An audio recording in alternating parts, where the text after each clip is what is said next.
Signed, sealed, and delivered, Icon of the Seas is finally ours, and she's coming in hot. We are just 47 days away from the world's best family vacation finally arriving in Miami. But right now, you know what time it is. It's time for Icon Insider. In part 1 of this 2-part episode, we're diving deep into everything it took to get Icon of the Seas ready for her historic crossing under the Great Bell Bridge.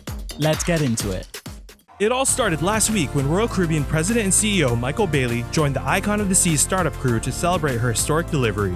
With the keys finally in hand, this is what he had to say. It's the crew members on board Icon of the Seas that are really going to bring this entire experience together for our guests. We also got to hear from the legend himself, Captain Henrik Loy, who rallied the team ahead of their iconic journey. With this crew here, I can tell you I could not have wished for any better crew than the crew here now, the Icon startup team. From here, Icon of the Seas took her first steps out of the shipyard in Turku, Finland, and began her way towards Denmark to cross the Great Belt Bridge. But as we made our way there, we weren't worried in the slightest. That's because Icon is full of expert crew members like Staff Captain Sammy Lane, who had already done this before on other Royal Caribbean ships. We had the chance to speak with him about his experience making these historic crossings happen and what it took to get Icon ready for hers. Funny enough, I was doing the crossing for first time for Oasis of the Seas, and then later on Allure of the Seas. So I was the first officer both of those times, an excellent experience, and now repeating it again, so third time.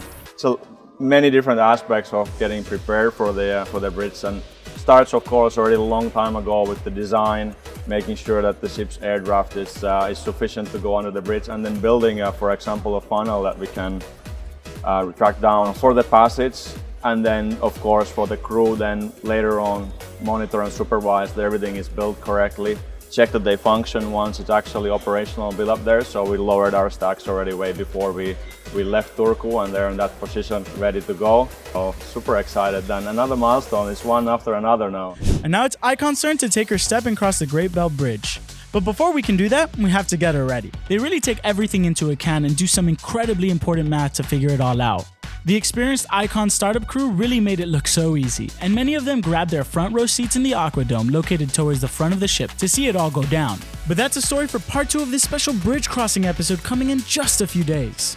With Icon of the Seas officially out of the shipyard in Turku, we're getting ready to start on her sister ship, Star of the Seas. The second Icon-class ship is set to begin sailing in 2025, and she's officially open to book. Reserve your space now so you can be among the first to board Star of the Seas when she makes her own epic journey.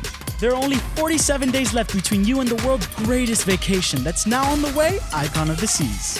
Follow her on her journey to Miami using the tracker on our website. Part 2 of this special bridge crossing episode is coming soon, so you can see Icon of the Seas play an unforgettable game of limbo that you'll have to see to believe. Stay tuned. Icon of the Seas arrives January 2024.